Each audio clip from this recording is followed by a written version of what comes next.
안녕하십니까. 수도권 투데이 유석현입니다.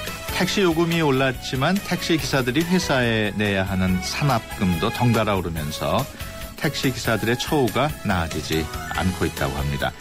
산업금 얼마나 올랐고 그럼 택시 기사들 상황은 어떠한지 잠시 뒤에 자세히 알아보겠습니다. 한때 원룸이나 오피스텔이 재테크 수단으로 인기를 누렸습니다만 지금은 물량이 넘친다는 이야기가 많아 투자하기 너무 늦었나 고민하는 분들 많으실 텐데요. 오늘 부자 가족 만들기 시간에 자세히 알아봅니다. 2부에는 법률 상담이 있습니다. 복잡한 법률 문제 있으신 분들은 서울전화 02771국에 0945번으로 전화 주시거나 단문 50원, 장문 100원의 이용료 있는 샵 0945로 문자 주시면 됩니다. 법무법인 한별의 조상원 변호사가 상담해 드립니다. 12월 24일 화요일 수도권 투데이 시작합니다.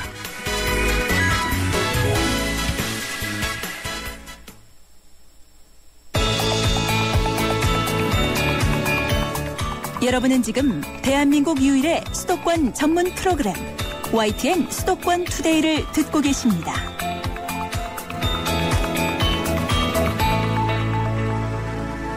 네, 투데이 이슈 점검 시간입니다. 얼마 전에 서울시를 비롯한 수도권 지역의 택시비가 올랐습니다. 택시 기사분들의 처우를 개선하기 위한 것이었지만 택시비가 오르자마자 산업금도 같이 올랐다고 합니다. 택시비가 오르기 전보다 상황이 더 안 좋아졌다는 기사분들도 있는데요.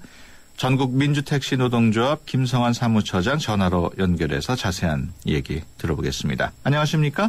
예, 안녕하십니까? 네, 택시비가 오르면서 아무래도 오르기 전보다는 기사분들의 수입도 늘었겠죠? 예, 지난 10월 12일 날 그 택시 요금이 인상됐는데요. 네. 그 기본 요금이 600원 인상됐거든요. 네.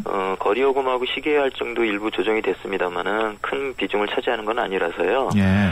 기본 요금이 600원 인상돼서 그 승차 횟수를 한 10번 정도 승차를 한다고 하면 6,000원 정도 하루에 인상이 되는 건데요. 네. 서울시가 지난 11월 19일 날 그 서울시의 255개 업체 100% 구축이 돼 있는 실시간 운행 관리 시스템을 통해서 네. 법인 택시 1일 2교대 기준으로 일주일간 운송 수익금 비교 분석 결과를 발표한 바가 있습니다. 네. 그래서 요금 인상 전에는 9월 달에 그 하루에 14만 5천 원 정도 운송 수익금이 되었었는데요. 네. 11월 3일부터 11월 9일까지 그 조사한 바에 의하면 요금 인상 후에 15만 원으로 돼서 하루에 한 5천 원 정도, 네. 4% 정도의 그 수익금이 증가됐다 하는 거고요. 이렇게 따지면 한 달에 26일 정도를 택시 노동자들이 운행을 하니까 네. 한 달에 한 13만 원 정도가 증가된 것으로 서울시 결과에 의하면 그렇습니다. 네. 하지만은 제해야 될 부분들이 많다고 하는데 그중에 가장 큰 부분이 산업금이라고 하는데 이 산업금도 같이 올랐죠? 예. 참고로 255개 서울시 택시업체 중에서 현재 민주노총 소속의 저희 민주택시 노조는 산업금이 없는 이제 전액관리제 월급제를 시행하고 있어서요. 네. 현재 교섭이 진행 중이고요. 네. 지난 8월 22일 날 서울시가 권고에 의해서 항노총 소속의 이제 전택늘은 서울본부하고 서울택시운송사업조합이 체결한 중앙임금협정에 따르면요. 산업금이 하루에 한 2만 5천 원 인상이 돼서요. 네.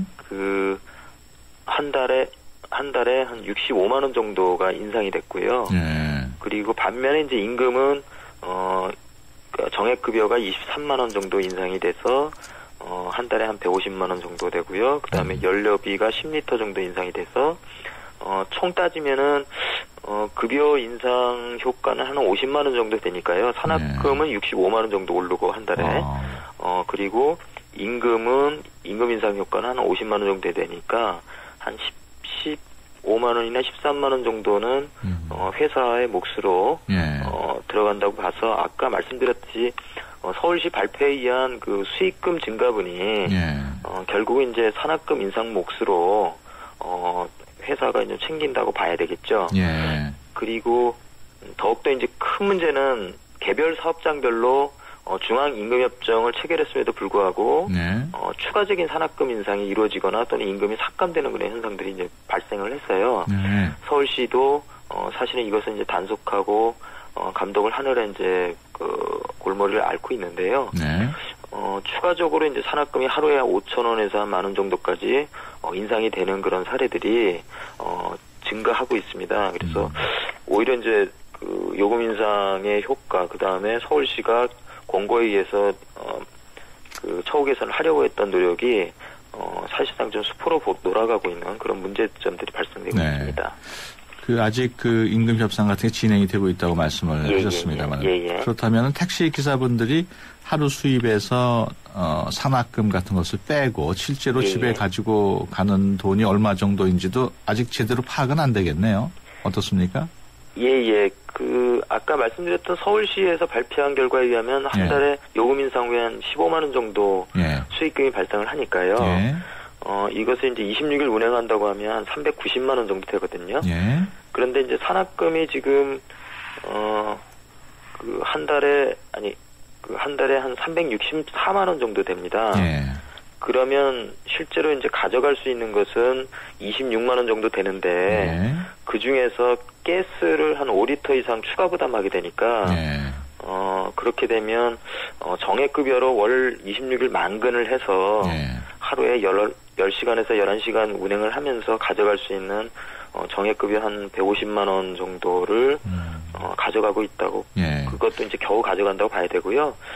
하루에 산악금을 굉장히 많이 올랐기 때문에 산악금이 미달하게 되면 임금을 또 공제합니다.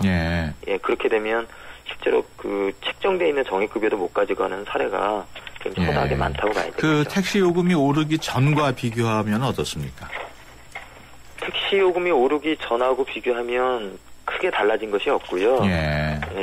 그리고 산악금에 대한 부담이 크기 때문에 오히려 일하는 시간이 늘어난다거나 또는 최근에 이제 그 심야버스가 확대 운행되고 요금 인상이 되면서 이제 승객이 많이 줄었거든요. 뭐 이렇습니다. 그리고 이제 그 기사분들에 대한 처우는 좀 변화가 있습니까?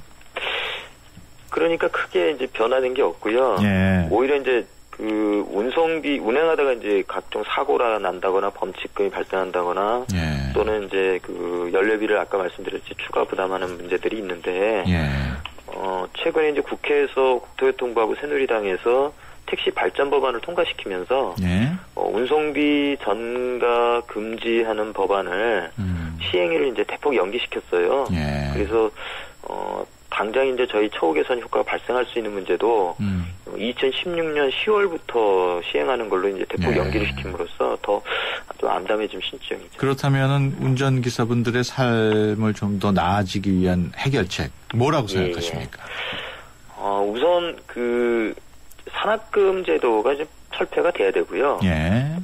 산악금에 미달하면은 임금을 이제 공제한다든가 이런 이제 잘못된 관행들이 이제 근절이 돼야 됩니다. 그러기 위해서는 현재 서울시가 실시간 운송관리 시스템으로 구축되어 있는 이제 전액관리제를 전면적으로 시행하는 것이 좀 필요하겠죠. 알겠습니다. 지금까지 전국민 택시 노동조합 김성원 사무처장이었습니다. 오늘 말씀 고맙습니다. 감사합니다. 계속해서 택시 기사분들의 전화와 문자 계속 주시고 있는데요. 먼저 청취자 한 분 전화로 연결해 보겠습니다. 안녕하십니까? 네, 안녕하세요. 네, 어디 사시는 누구신가요? 시흥동에 사는 김봉기라고 합니다. 네네. 어떤 일 때문에 전화 주셨습니까? 저 택시를 하고 있는데요. 이번에 서울시에서 25,000원 인상으로 저는 알고 있거든요. 그런데 현재 저희 회사 같은 경우는 29,500원이에요. 인상 금액이요. 그런데 현재 지금 우리가 오전에 13만 1,000원, 야간에 14만 7,000원이거든요. 그러니까 그전하고 해서 600원 올라봤자 10명 태우면 6,000원인데 그 압박감이 굉장히 커요. 그 임금에 대한 압박감이요. 그렇군요. 그렇다면은 어떻게 하면은 좀 일이 좀 해결될 거라고 생각을 하십니까? 서울시장님께서도 말씀하시다시피 이 택시 25,000원 이상 올린 데는 제재를 한다 그러는데 그 관리 감독을 철저히 해서 이 또 부가세 이런 게 나오는 게 있습니다. 그 서울시에서 알겠습니다. 그것을 택시 기사들한테 주게 돼 있고 가스도 그 우리가 LPG로 쓰면 그 가스에 대한 이제 그 국가 보조금 있지 않습니까? 그것도 지금 이제 우리가 25리터로 하다 이번에 이제 10리터 플러스면 35리터가 되거든요. 정부에서 보조해주는 것을 지금 회사에서 전부 다 착취하고 있거든요. 그 금액을. 그렇군요. 그러면 서울시에서 관리 감독만 철저히 해도 기사들에게 플러스가 된다고 생각을 해요. 예, 알겠습니다. 지금 계속 전화가 또 딴 분들이 계시기 때문에 말씀을 여기까지 듣겠습니다. 오늘 전화 고맙습니다. 네, 감사합니다. 예, 다른 기사분 전화로 또 연결돼 있습니다. 안녕하십니까? 네, 안녕하세요. 예, 말씀하시죠. 예, 지금 말씀하신 내용을 잘 들었는데 지금 대체로 정확한 말씀이고 민주노총 관계자분 말씀대로 네.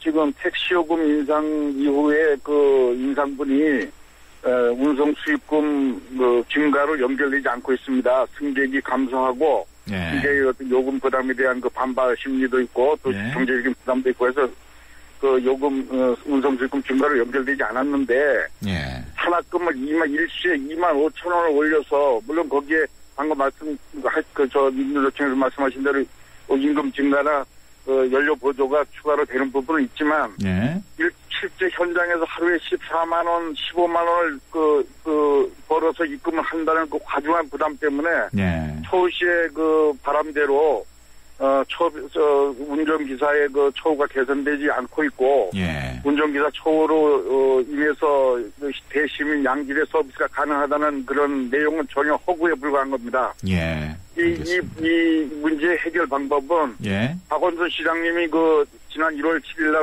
MBC 시선 집중 포함해서 여러분들 언론 인터뷰에서 밝혔듯이 운송 수익금 전액 관리제만이 해답입니다.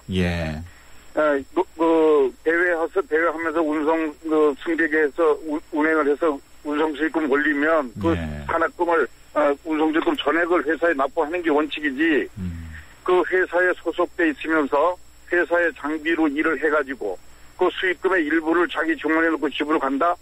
이런 구조가 이게 동서고금을 막나놓고 예를 찾기 어려울 겁니다. 전액을 입금하게 되면 무리한 불법 운행이라든지 과속이나 신호위반 같은 택시 사고를 유발할 수 있는 그런 것도 줄어들 뿐더러 승차 거부라든지 부당이동 징수는 당연히 없어지게 됩니다. 알겠습니다. 그런데 서울시의 주장은 사업주들이 반대하고 운수종사 일부가 반대한다고 해서 시행을 안고 있는데 그것은 이해 당사자 일반이 시행을 반대한다고 해서 안 한다면 그런 법은 존재할 가치가 없는 거 아닙니까? 네, 알겠습니다. 오늘 말씀 고맙습니다. 지금 방송 내용 들으시면서 의견 있으신 분들은 휴대전화 문자메시지 샵 0945번 또는 전화 02-771국에 0945번으로 전화 주시기 바랍니다. 휴대폰 어플리케이션 예스로도 언제든지 참여하실 수 있습니다. 지금 계속 문자하고 전화 들어오고 있는데요. 지금 연결돼 있는지 모르겠습니다. 여보세요? 지금 문자로 들어온 게 있군요. 5681번. 아무리 요금을 인상하고 처벌을 강화한다 해도 승차 거부는 사라지지 않을 겁니다.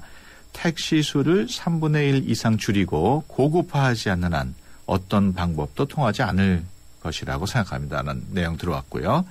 8909번 방송 잘 듣고 있습니다. 개인 택시기사 전재혁입니다.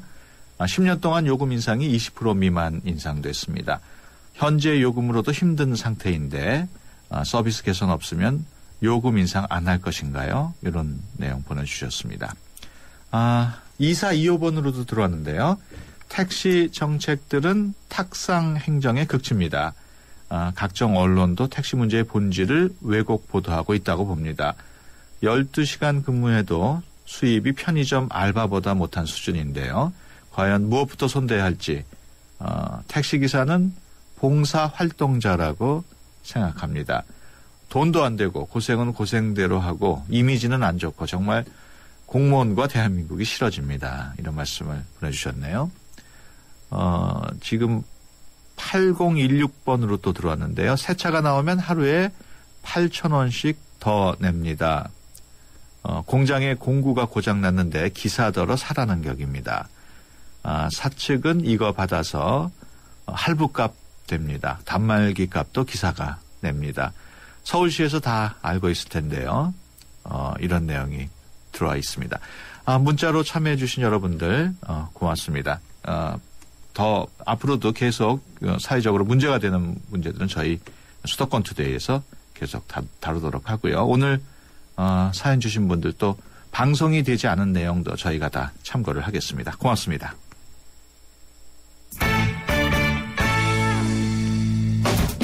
재테크 전문가가 전해주는 우리 가족 부자 만들기 프로젝트.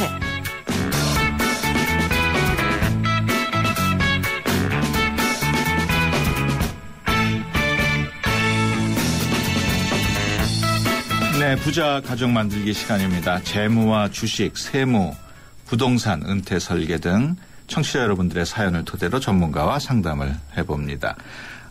오늘도 키움에셋 플래너 김영돈 광화문 지점장 나오셨습니다. 안녕하십니까? 네, 안녕하십니까? 네, 첫 번째 질문 내용 소개해드리겠습니다. 여유 자금으로 적립식 펀드에 투자하고 있는 40대 중반의 직장인입니다. 우리나라 대기업과 중소기업에 투자되는 펀드를 가지고 있는데 내년에는 해외로 눈을 돌려야 된다는 기사를 자주 보게 됩니다. 미국의 양적 완화 축소에 대한 발표도 있었는데 미국에 투자해도 되는지 궁금합니다. 미국 외에 어떤 나라에도 관심을 갖는 게 좋을지도 알려주세요. 이런 내용인데 지난주 벤 버냉키 미 연방준비제도 의장이 양적 완화를 좀 축소하겠다고 발표를 했는데 양적 완화 축소 무슨 내용인지 좀 간단히 설명을 해 주시죠. 네. 한 나라의 경기가 침체가 되면은요, 국가는 금리를 인하하거나 아니면 또 물가를 일부러 올리는 등의 여러 가지 경기 부양책을 쓰게 되는데요. 네. 그 중에 하나는 시중에 돈을 많이 푸는 것입니다. 네. 시장에 돈이 풀리게 되면은 통화 가치가 떨어져서 기업은 수출 경쟁력이 생기게 되고요. 네. 또 기업 투자가 늘어서 실업률이 감소하게 됩니다. 네. 가게는 또 소득이 늘게 돼서 소비가 촉진되기 때문에 경기가 활성화된다는 그런 원리인데요. 미국은 2008년 리먼 브라더스 사태 이후에 경기 부양을 위해서 국채나 아니면 다른 자산을 중앙은행이 사들였습니다. 예. 이렇게 돈을 푸는 양적 완화 정책을 시행하고 있었는데요. 예. 그동안 5년간의 양적 완화 정책으로 인해서 미국 경기가 회복세로 접어들었기 때문에 예. 돈을 푸는 정책을 축소해 나가겠다는 것이 지난주에 발표된 양적 완화 축소 정책입니다. 네. 그렇다면은 그런 양적 완화를 이제 줄이기 시작한 건데 그렇게 되더라도 미국 시장에 계속 투자하는 게 괜찮을까요? 네, 경기를 부양하기 위한 양적 완화 정책을 축소한다는 것은요. 예. 그만큼 미국 경기가 회복되었다는 것을 의미하겠죠. 예. 미국은 올해 전 세계에서 가장 눈에 띄는 경기 회복세를 보여주고 있고요. 실제로 거품 논란이 일어날 만큼 뉴욕 3대 주가 지수가 모두 사상 최고치를 경신했습니다. 예. 이런 양적 완화 축소 정책과 또 주식시장이 이렇게 단기간에 많이 오르는 것은 새롭게 투자하기에는 부담이 될 수도 있지만은요. 미국의 기초 체력과 성장 동력은 아직도 기대할 만한 수준이기 때문에 미국 시장은 여전히 안정적인 투자처라고 할 수 있겠습니다. 네, 미국 시장 외에 또 다른 대표적인 선진국 시장이 이제 유럽인데 내년 유럽 시장도 괜찮다는 전망이 많아요. 네, 그렇습니다. 지금 미국 다음으로 유럽을 주목하는 이유는요. 그리스로부터 시작됐던 유럽 금융위기 이후에 바닥을 찍었던 유럽 증시가 올라오는 단계라고 보기 때문입니다. 예. 유럽은 재정 위기를 겪었던 나라들의 구제 금융과 또 구조 조정이 마무리 단계고요. 기업들 실적도 개선되고 있고 또 부동산 경기가 살아나고 있는 상황입니다. 네. 또한 미국처럼 유럽 중앙은행이 내년도에 경기 부양을 위해서 기준금리를 사상 최저 수준으로 낮추는 적극적인 부양 정책을 펼칠 것으로 기대되기 때문에 미국보다는 가격이 낮은 유럽도 앞으로는 좀 매력적인 투자처가 될 전망입니다. 네. 중국 시장의 경우에는 올해도 좀처럼 회복되지 않아가지고 중국 펀드에 발목 잡히신 분들 많을 텐데요. 중국을 포함한 떠오르는 시장에 대한 투자 어떻게 하는 게 좋을까요? 네, 중국 주식 펀드는요, 최근 6개월 동안 성과가 그렇게 나쁘진 않았습니다. 예. 하지만 상반기에 큰 폭의 하락이 있어서, 연초 이후에 평균 수익률이 지금 1.8% 정도 수익률을 보이고 있는데요. 예. 중국도 경기 부양을 위해서 개혁을 하고 있고 또 통화량을 늘리겠다는 얼마 전에 발표도 있었지만은요. 예. 그동안 과잉 투자에 대한 후유증과 비교적 오랜 시간이 필요한 구조조정 때문에 전망이 밝은 편은 아닙니다. 네. 게다가 미국의 양적 완화 축소 정책이 시작되면 중국을 비롯해서 신흥국에 투자됐던 돈들이 다시 미국으로 회귀하게 되는 점도 불안 요소입니다. 그렇군요. 또 신흥국 말씀을 하셨는데 인도와 브라질을 비롯한 대부분의 신흥국들은 내년에 선거를 앞두고 있는 나라들이 많습니다. 예. 미국의 양적 완화 축소 정책에다 정치적인 혼란까지 겹치게 되면은 좀 더 큰 대혼란을 겪을 수 있기 때문에 내년도에 신흥국 투자는 다소 신중하게 접근하는 것이 좋겠습니다. 그렇다면은 지금 문의 주신 분처럼 정리식 펀드를 국내에만 투자해온 분들 내년부터는 어떤 방식으로 또 얼마만큼의 비중으로 해외에 투자하는 게 좋을까요? 네, 그 선진국의 경기 회복으로 인해서 채권에서 주식으로 또 신흥국에서 선진국으로 지금 대전환이 내년에도 더욱 본격화될 것이고요. 네. 또 향후 몇 년간은 선진국의 강세와 또 신흥국의 약세가 지속될 것으로 예상되기 때문에 투자자 입장에서는 선진국의 투자 비중을 늘려나가는 것이 좀 필요하겠습니다. 네. 따라서 국내와 해외 선진국의 투자 비중을 7대3 내지는 6대4 정도로 유지하는 것이 좋겠습니다. 네. 미국의 양적 완화 축소는 우리나라에게도 유동성 문제 때문에 단기적으로는 위험 요소라고 볼 수 있겠습니다. 하지만 우리나라의 경우에는 대미 의존도가 높고 또 기초 체력이 신흥국보다는 건강하기 때문에 장기적으로는 이런 양적 완화 축소가 긍정적인 영향이 될 수 있다고 볼 수 있습니다. 네. 따라서 국내 주식형 펀드는 그 글로벌 경쟁력을 갖추고 있는 또 수출을 주도하는 대형주 펀드에 관심을 갖도록 하시고요. 네. 또 미국 시장에 간접 투자하려면 북미 펀드를 활용하거나 아니면 한국거래소에 상장된 미국 관련 ETF, 상장지수 펀드라고 하죠. 네. 이걸 이용하시면 좋겠습니다. 알겠습니다. 그 두 번째 질문입니다. 노후 생활비를 목적으로 대학가 주변의 오피스텔이나 도시형 생활주택에 투자하려 합니다. 최근에 공급이 많아져서 수익률이 많이 떨어졌다고 하는데 괜찮을까요? 오피스텔 투자는 처음인데 투자 요령과 주의할 사항이 있으면 알려주세요. 실제로 많이 수익률이 떨어졌습니까? 어떻습니까? 오피스텔이나 이런 경우에. 네, 그렇습니다. 지금 입주 물량이 좀 늘어나면서요. 올해 네. 전국 오피스텔 매매가와 임대 수익률이 모두 작년보다 좀 크게 떨어졌습니다. 네. 전국 오피스텔의 평균 임대 수익률은 지금 5.89% 정도인데요. 도시형 생활주택이 크게 늘어나고 있고요. 또 오피스텔 입주 물량도 계속 증가할 전망이어서 네. 수익률은 앞으로도 좀 낮아질 전망입니다. 하지만 이런 수익률은 저금리 상황과 비교해 봤을 때 아직까지는 양호한 수익률이라고 볼 수 있습니다. 네. 그 수익형 부동산의 목표 수익률은 시중금리에 플러스 한 2에서 3%, 즉 한 5에서 6% 정도가 건강 기대 수익이라고 할 수 있기 때문입니다. 네. 그 오피스텔과 같은 수익형 부동산의 경우에는 무엇보다도 최우선이 물건을 잘 골라 사는 게 이제 최우선일 텐데 아무래도 역세권이 좋겠죠? 네, 그렇습니다. 역에서 멀수록 공실 위험은 당연히 높아지기 때문에요. 역세권 중에서도 500m 이내, 네. 도보로 5분 거리에 투자하는 것이 좋습니다. 네. 그리고 눈에 잘 띄어야만 또 환금성이 높기 때문에 대로변에 위치하거나 사거리 코너에 위치한 물건에 투자하는 것이 좋고요. 네. 또 세대수가 많은 곳일수록 관리비가 저렴하기 때문에 한 200세대 넘는 곳에 투자하는 것이 좋습니다. 네. 또 유동인구보다는 또 고정적인 임대 수요가 더 중요하기 때문에 고정 임대 수요가 많은 곳에 투자하는 것이 좋고요. 네. 또 저렴한 그런 물건일수록 수익률과 환금성이 좋기 때문에 낮은 층이나 아니면 저렴한 호실에 투자하는 것도 방법입니다. 그렇군요. 끝으로 오피스텔이나 상가 투자를 알아볼 경우에 특히 조심해야 하거나 고려해야 할 내용 좀 정리해 주시죠. 네, 우선은 공실 발생 가능성을 좀 꼼꼼히 체크하십시오. 예. 공실률은 수익률에 직접적인 영향을 미치는 요인이기 때문에요. 예. 주변 수익형 부동산의 공실률과 또 주변의 공급 계획을 투자 전에 반드시 확인할 필요가 있겠습니다. 네. 두 번째로 고려할 사항은 소득세와 재산세, 또 부가가치세, 또 공적 보험료가 얼마나 발생하게 되는지 꼼꼼하게 한번 계산해 봐야 하고요.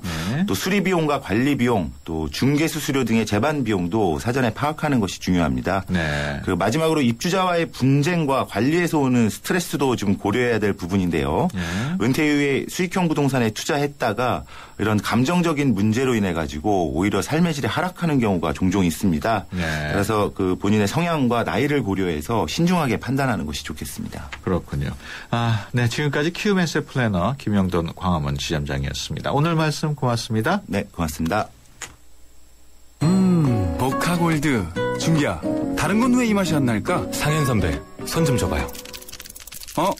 원두?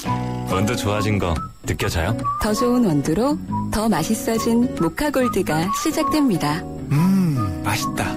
맛있는 커피의 황금 비율, 맥심 모카골드. 나랑 결혼해줄래? 내 속까지 폴스테인리스를 건강하고 깨끗하게 지켜주고 아껴주고 싶으니까 쿠쿠 풀스테인리스 2.0 에코. 매일 너와 쿠쿠하고 싶어. 쿠쿠.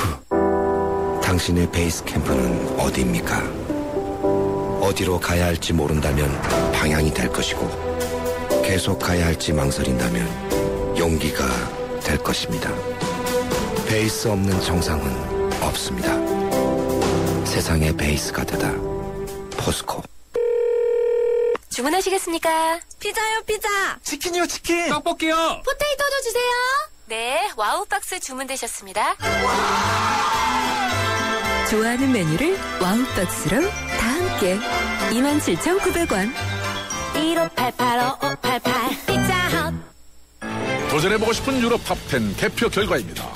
프라하 스카이다이빙, 알프스 캠핑 등 쟁쟁한 경쟁자를 누르고 1위는 의외인데요. 내가 사랑한 유럽 탑10. 투표 결과는 travel.koreanair.com에서. 대한항공 유럽 11개 도시 최다 노선 운항. Excellence in flight. Korean Air.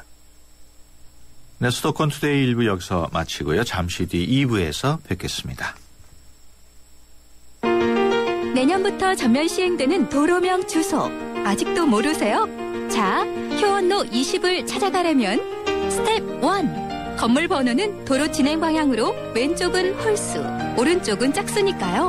효원로 20은 효원로 시작점에서 진행 방향으로 오른쪽 건물이 맞겠죠? 스텝 2. 그리고 바로 옆 건물까지의 거리는 약 20m이기 때문에 효원로 20이라면 같은 도로 시작점에서 오른쪽 건물 방향 200m 거리에 있다는 뜻이겠죠. 알면 편리한 도로명 주소. 이제부터 생활하세요. 이 캠페인은 세계 속의 경기도와 함께합니다. 2013 YTN 연중기획 화합과 소통 함께 가는 대한민국. 시인 민용태 고려대 명예교수입니다. 전부 아침마다 7시가 되면 어김없이 산에 오릅니다. 거기 많은 친구들이 기다리고 있으니까요. 산에 가게 되면 우리가 잃어버린 인간성을 배웁니다. 서로 화합하고 소통하는 재미. 그런 맛으로 이 자연들이 살아가고 있구나. 이 산에 가면 혼자 핀 꽃은 없어요. 전부 어울려서 피어 있어요. 나무 혼자 있는 나무 없어요. 꽃 혼자 피지 않아요. 너무 재미없잖아요. 혼자 핀 꽃은 얼마나 쓸쓸해 보여요. 그죠? 그런 것 속에서 이 우주 속에 혹은 이 자연 속에 아니면 이런 아름다운 나라에 사는 그런 즐거움을 맛보시죠. 2013 YTN 연중기획 화합과 소통 함께 가는 대한민국. YTN 라디오가 함께합니다.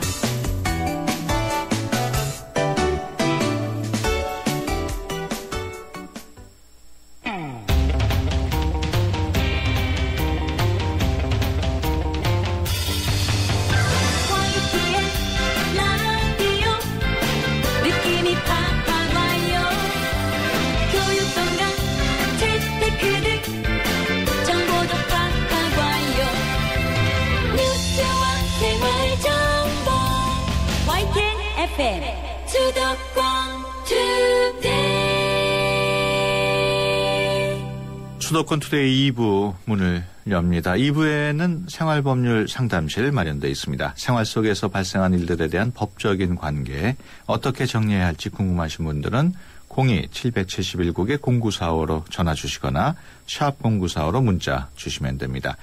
짧은 문자 50원, 긴 문자 100원의 이용료 있고요. YTN 라디오 애플리케이션 ES로도 참여할 수 있습니다. 수도권 투데이 2부는 수도권 뉴스 브리핑으로 시작합니다. 이윤지 아나운서 전해주세요. 네, 수도권 뉴스 브리핑입니다. 성탄 전날인 오늘 아침에는 다소 추웠지만 낮 동안 대체로 맑고 포근한 겨울 날씨가 이어지겠습니다. 기상청은 중국 북동지방에 중심을 둔 고기압의 영향으로 오늘 전국이 맑겠지만 영동지방은 점차 구름이 많아져 약하게 비나 눈이 내리겠다고 밝혔습니다. 기상청은 성탄절인 내일도 맑고 포근한 날씨가 이어지겠지만 모레 전국에 눈이나 비가 내린 뒤 주 후반에는 강력한 한파가 찾아올 것으로 내다봤습니다. 올해 하반기 서울 시내 교통사고 사망자 수가 15%가량 줄어든 것으로 나타났습니다.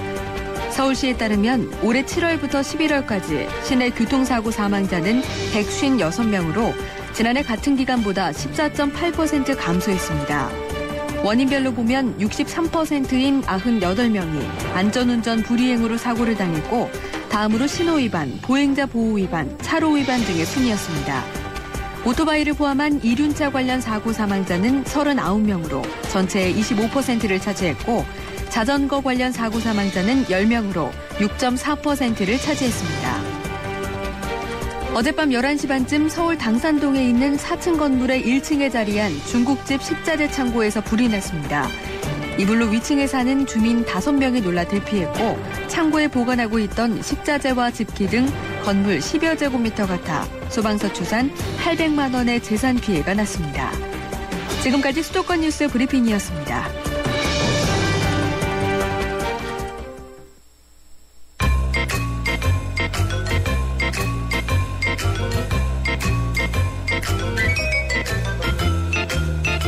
더불어 모두가 행복한 사회를 꿈꾸며 여러분의 법에 관한 모든 궁금증을 해결해드립니다.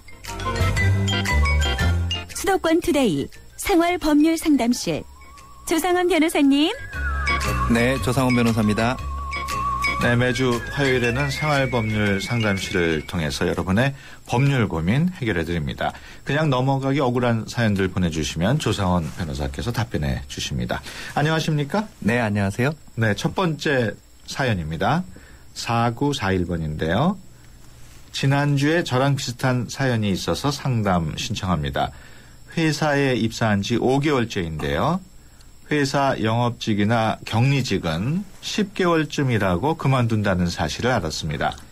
자기가 퇴사한 것처럼 해서 나가는 경우도 있고 사장님이 해고하는 경우도 있습니다. 퇴직금을 안 주려고 하는 게 아닌가 싶은데요. 이게 법적으로 허용이 되나요? 제가 퇴직금을 받으려면 어떻게 해야 하나요? 퇴직금은 12개월을 채워야만 받을 수 있는 건가요? 어떻습니까? 예, 기본적으로 퇴직금은 이제 근무를 시작한 지 1년이 경과한 때부터 퇴직금을 받을 수 있는 요건이 주어지기 때문에요. 네. 그 퇴직이 그 근로기간 1년 미만인 경우에는 퇴직금 지급은 안 됩니다. 네. 지금 상담 사연을 보면은 1년이 되기 전에 그 예. 퇴직금을 안 주기려고 의도적으로 해고하는 게 아닌가 하는 그런 문제를 지적을 했는데 이런 경우에 법적으로 무슨 제재를 가한다거나 그런 방법은 없습니까? 예, 만약에 이 회사에서 그 영업직이나 격리직 직원을 아주 그 매번 한 10개월 정도 경과하고 나서 바로 또 해고하고 다시 뽑고 이런 일이 반복된다면 방금 그 상담자분께서 생각하시는 것처럼 아마도 퇴직금 때문에 그러시는 것 같은데요. 원칙적으로 근로기준법상 근로기간이 1년 미만으로 정해 있지 않은 그런 경우에는 특별한 사유 없이 해고를 할 수는 없습니다. 만약에 이런 식으로 부당한 해고가 이루어지게 되면 그 근로자분은 그 노동위원회 쪽에 이러한 그 부당 해고 구제 신청을 하시게 되면 거기서 심사가 열려서 그러면은 노동위원회에서는 부당 해고 판정과 함께 복직 명령을 내리게 됩니다. 그렇군요. 예. 그렇다면 이분 경우에 퇴직금을 받기 위해서는 이제 1년 이상 근무를 해야 될 텐데 어떤 대응책을 지금 상황에서는 특별히 대응하실 건 없을 것 같고요. 일단은 근무를 하시다가 만약에 또 1년이 되기 바로 전에 특별한 사유가 없이 해고를 한다면 그때는 방금 말씀드린 것처럼 노동위원회에 한번 그 부당해고 구제 심판 신청을 하시는 것이 좋을 것 같습니다. 네. 다음 내용입니다. 1548번인데요. 7개월 전에 어렵게 전세를 구해서 이사한 세입자입니다. 여름 장마 때 창문에 비가 새서 방수 공사를 했는데 겨울이 되니까 또다시 창틀 주변 몰딩 부분에서 물이 새고 있습니다. 주인은 결로 현상 때문인 것 같다고 합니다. 문제는 창문 하단에 벽지가 젖으면서 축축해져서 잘 마르지 않는다는 것입니다. 놔두면 분명히 곰팡이가 생길 것 같습니다. 매일같이 환기를 하고 있는데 도무지 추워서 살 수가 없습니다. 주인에게 말하면 어떻게 조치를 취해 줄까요? 제가 법적으로 주장할 수 있는 권리가 있는 건가요? 항의할 때 명확하게 이야기를 해야지 보상해 줄 것 같아서요. 이런 문의를 해오셨습니다. 이게 결로 현상이라는 게 이제 물이 이렇게 맺혀가지고 맞습니다. 생기는 건데 이런 부분도 집주인한테 좀 시정을 요구할 수가 있습니까? 예, 원칙적으로 어떠한 그 그 목적물에 아파트나 집의 형태의 어떤 변경이 와서 잘못돼서 문제가 발생했을 경우에는 기본적으로 집주인이 그러한 그 세입자가 그러한 그 생활할 수 있을 정도의 상황을 만들어줘야 될 의무가 있기 때문에 기본적으로 수선 의무는 있습니다. 뭐 간단한 뭐 보수나 어떤 이런 것들은 그냥 세입자가 고치면서 해야 되겠지만 이런 정도 조금 기본적인 규모가 큰 그런 수선해야 되는데요. 근데 이 상담자분 같은 경우는 지금 그 여름에 방수 공사를 했는데 물이 샌다라는 것은 그 여름에 그 공사한 공사업자가 좀 부실 공사를 했을 가능성도 있는 거거든요. 그렇기 때문에 우선적으로는 그 공사 업체에 다시 한번 그 보수 공사를 의뢰를 하시는 것도 괜찮을 것 같고요. 어차피 공사는 주인을 통해서 했을 테니까 집주인한테 얘기를 해서 공사를 요구하면 되겠군요. 그 집주인이 만약에 거부를 하게 되면 그럴 때는 어떻게 됩니까? 집주인이 거부를 하게 되면 그 세입자가 우선 자기 비용으로 보수를 한 후에 그 보수를 다시 집주인에게 청구를 할 수가 있습니다. 그렇기 때문에 집주인이 계속해서 뭐 보수를 못 해주겠다라거나 해주겠다고 하지만 계속해서 그 시간을 끌어서 차입을 미룬다거나 하는 경우에는 세입자가 직접 그 보수 공사를 하는데 보수 공사를 하면서 그 공사 견적 비용이라든가 실제로 돈을 지급한 후에 받은 영수증이라든가 이런 것을 꼭 챙겨 두셔야 나중에 집주인에게 구상 청구를 하실 때 근거로 쓸 수가 있습니다. 그렇군요. 생활법률 상담실 법무법인 한별의 조상원 변호사와 함께하고 있습니다. 50원의 유료 문자 샵 0945로 법률 상담 신청합니다라고 적어서 보내주시거나 전화 02771국에 0945로 전화하셔서 성함하고 전화번호 남기시면 저희가 연락을 드립니다. 계속해서 다음 사연입니다. 9347번인데요. 30개월쯤 작은 커피 전문점을 운영하고 있습니다. 주변에 동종업종이 워낙 많다 보니 큰 돈은 못 벌지만 한 달 수입 50만 원에서 100만 원으로 만족하면서 열심히 일하고 있었는데 바로 옆에 있던 약국이 문을 닫으면서 다른 가게가 들어오게 됐습니다. 건물 주인 말로는 빵집이라고 하더라고요. 부동산에서도 빵집이라고 얘기를 했고요. 그런데 오픈할 때 보니까 커피숍이더라고요. 전체 배출이 반토막이 됐습니다. 건물주는 자기도 빵집인 줄 알았으니까 어쩔 수 없다면서 좋게 가자고 합니다. 이대로는 월세도 못 내고 권리금도 없이 쫓겨날 것 같은데 별다른 방법이 없을까요? 요즘 정말 커피숍이 많이 생기고 있는데 이렇게 근처에 동종 업종의 이런 가게가 생기는 경우 법적으로 제재할 수는 없는 건가요? 요새 정말로 이제 그 특히 커피 전문점이 많이 생기고 있는데요. 사실 그 자체를 어떤 법적으로 제재하는 거 하고 있지는 않습니다. 단지 이제 같은 프랜차이즈 본사 산하에 있는 가맹점인 경우에는 뭐 내부적으로 어떤 거리 제한 규정이 있어서 보통 그런 식으로 하고 있는데 그렇지 않은 같은 프랜차이즈점이 아닌 경우에는 사실 한마디로 자율 경쟁이 이루어지기 때문에 그 문을 여는 것 자체를 막을 수는 없는 것이죠. 그렇군요. 그런데 건물주에게 빵집을 한다고 이렇게 해놓고 실제로는 저 커피숍이 들어온 거란 말이에요. 이게 괜찮은 겁니까? 이것은 이제 건물주하고 그 새로 들어온 그러니까 빵집을 하겠다라고 들어왔던 그 세입자 간의 임대차 계약의 문제인데요. 만약 임대차 계약서 상에 그 임대 목적물의 용도를 빵집으로 하기로 하고 다른 업종으로 변경을 못한다라고 되어 있다면 건물주는 당연히 그 세입자에게 임대차 계약의 해지나 이런 것을 할 수가 있습니다. 근데 이것은 이제 건물주의 마음인 거죠. 그렇기 때문에 지금 옆에 있는 이 상담자분께서 직접 그것을 강요할 수는 없습니다. 그렇다면 지금 이 세입자분은 어떻게 법적으로 항의할 수 있는 방법은 없는 건가요?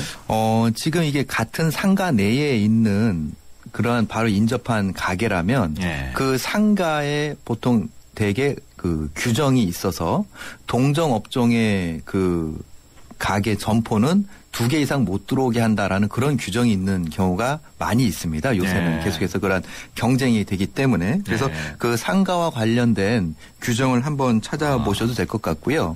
그리고 또 한 가지는 집주인이 처음에 빵집이라고 해놓고선 이런 식으로 동종업종이 들어온 곳을 막지 않았기 때문에 예. 이분께서는 건물주에게 이것으로 인해서 나의 매출이 줄어들었기 때문에 당신이 좀 월세를 좀 깎아주거나 어떤 식으로든지 좀 보상 차원에서 이행을 해달라.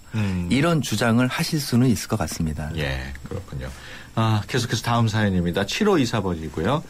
회사 업무 중 일을 마치고 회사 차를 타고 회사로 가던 중에 브레이크가 안 돼서 가드레일을 받았습니다.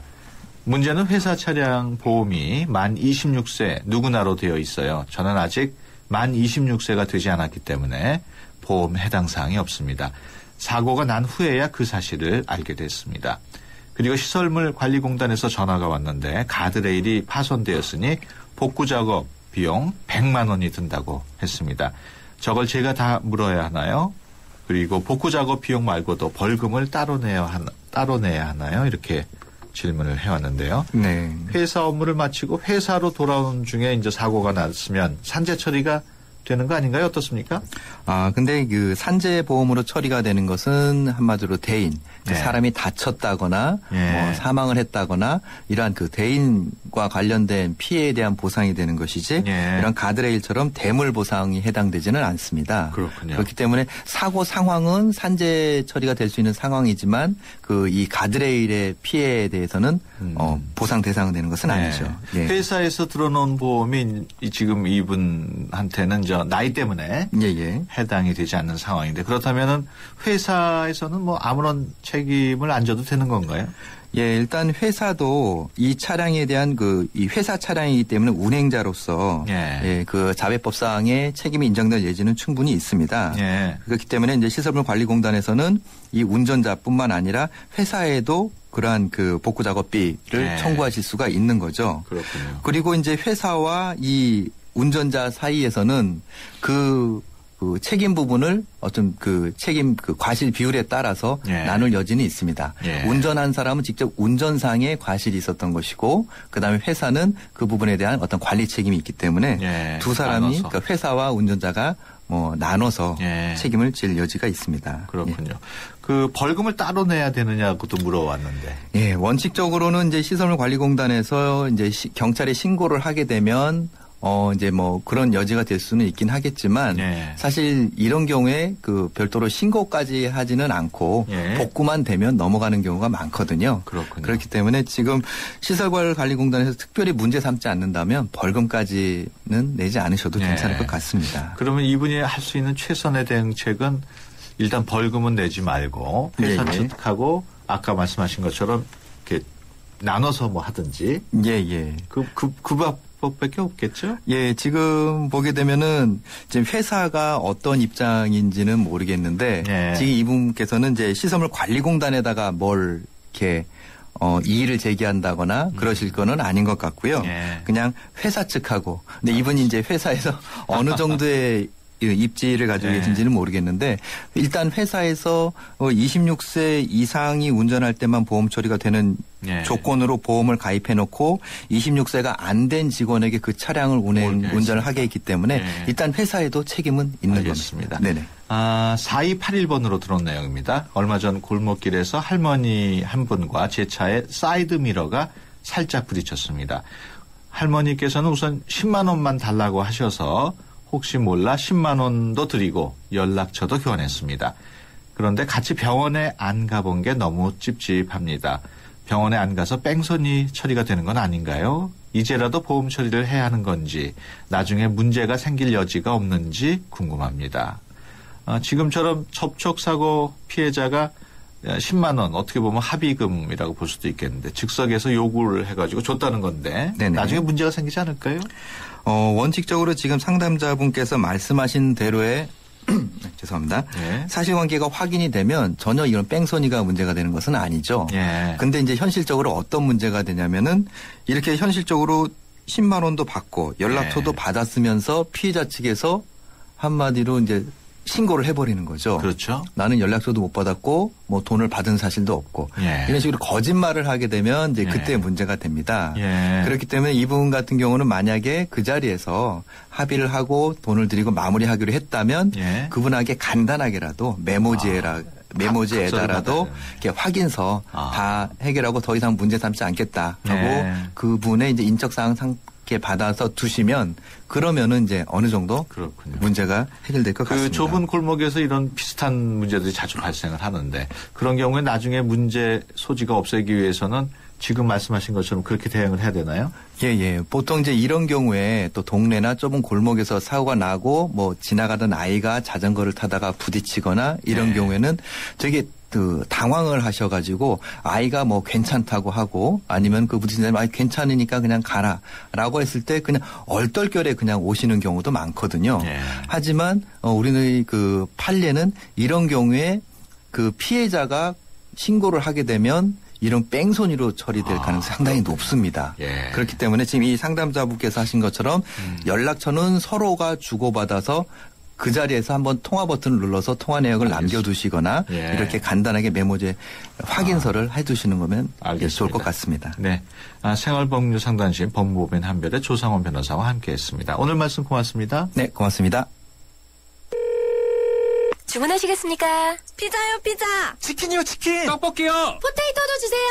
네, 와우박스 주문되셨습니다. 좋아하는 메뉴를 와우박스로 다 함께 27,900원. 1588-5588 피자헛. 내리 쉐비 크리스마스 페스티벌 12월에 쉐보레 구입 시 최대 120만원 할인. 추첨 후 1등에겐 500만원 여행상품권 증정. 스파크 크루즈 디젤 구입 시 최대 3년 무이자 할부. 크리스마스처럼 풍성한 12월 혜택을 지금 바로 만나보세요. 12월 31일까지 홈페이지 참조. 일부 차종 제외. Chevrolet, find new roads. 네, 수도권 투데이 마칩니다. 함께해 주신 여러분 고맙습니다.